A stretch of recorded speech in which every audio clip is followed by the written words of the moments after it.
Hi mga sisila! For today's video, isasama ko kayo sa aking work. Naglalakad lang pala ako pag pupunta ako sa trabaho ko kasi malapit lang dito sa bahay namin. Dito nga pala ako nagwo-work sa Abyss Vet Clinic.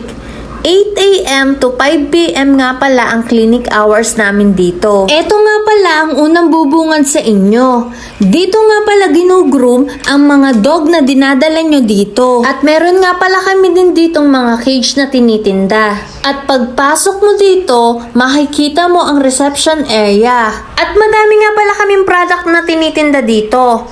May mga pet hygiene, may mga accessories, at may mga dog food. Lahat andito na. At pagkadating ko dito, nakalinis na sila. Aayusin ko na lang ang mga kalat dito sa counter. At pagkatapos kong malinis ang mga gamit dito, at ang mga display, at ang una kong ginagawa ay nag-a-update ako ng mga kliyente. At nagre-reply na din ako sa mga text at PM nila. At pagkatapos kong mag-update sa kanila, ang ginagawa ko naman ay magpa-file ako ng record ng kliyente. At pag may dumating na kliyente at walang dalang card, hahanapin ko muna sa computer ang record nila. Eto nga pala ang first client namin. Siya nga pala si Frank, ang cute na pug. Ang gagawin nga pala sa kanya ay fur vaccine.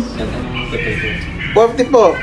Pagka-tarted yan, normal lang. 38.4 to 39.4 po normal. So medyo mababa ang temp niya. Possible dahil 9 AM nga pala dumadating ang vet namin dito.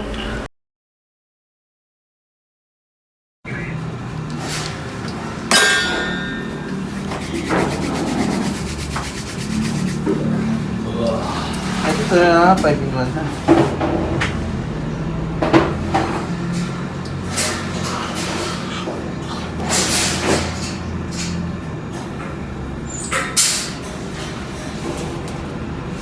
Parang pa din, lalagnatin din. Hindi naman po automatic na lalagnatin po. May possible po. May chance na lalagnatin. Pero hindi naman po lagi-lagi. So, ang bakuna po kasi stressful sa katawan ng aso. Ano po? So, ngayon, subjected siya sa stress, no? Huwag na natin dadagdagan ng stress. So, pahinga lang po siya. Tapos, Pwede sa aircon. No? okay lang po. Yung normal niyang ginagawa. Yung normal niyang ginagawa sa inyo, wag ang mga stressful activity po kasi pare, nilalaro ng anak nyo or mga bata or kung ganun po, ano? Wag muna. Tapos, kung pinapaliguan nyo na, wag mo muna din muna niliguan, no? At least 1 week po, no?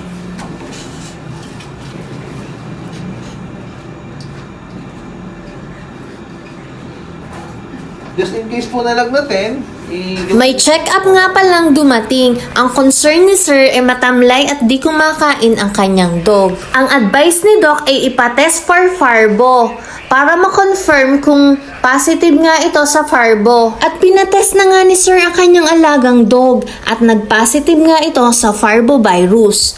Pag mga ganito nga palang case, pinasaswerohan ni Doc at pinapa-confine ang mga alaga nilang dog. Pag ganito pong may mga Farbo ang mga alaga nating aso, wala po tayong gamot.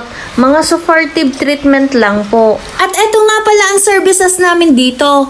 May CBC, blood chem, ultrasound, progesterone test, at ang x-ray nga pala namin dito ay sa other branch namin sa Abyss Tamaulipas. Tumatanggap din kami dito ng boarding. At kung ang mga aso nyo ay binubulate, nagdi-deworming din kami dito. At kung madaming garapata ang alaga nyong mga dog, meron din kami ditong tick and flea control. Meron din nga pala kami ditong pet grooming services. Ang full grooming include may haircut, bath and blow dry, nail cutting, air cleaning, teeth brushing, anal sac draining, powder and cologne. Sa mga gusto pong pagandahin at papugiin ang mga alagang dog po nila, hanapin lang po si Kuya Alvin, si RV at si John Ray. Ang clinic hours nga pala namin dito ay Monday to Saturday, 8 to 5 PM. Pag Sunday naman, 8 to 4 PM. At ito yung exciting part na iniintay namin na mag 5 PM na at magko-close na kami. Thank you for watching!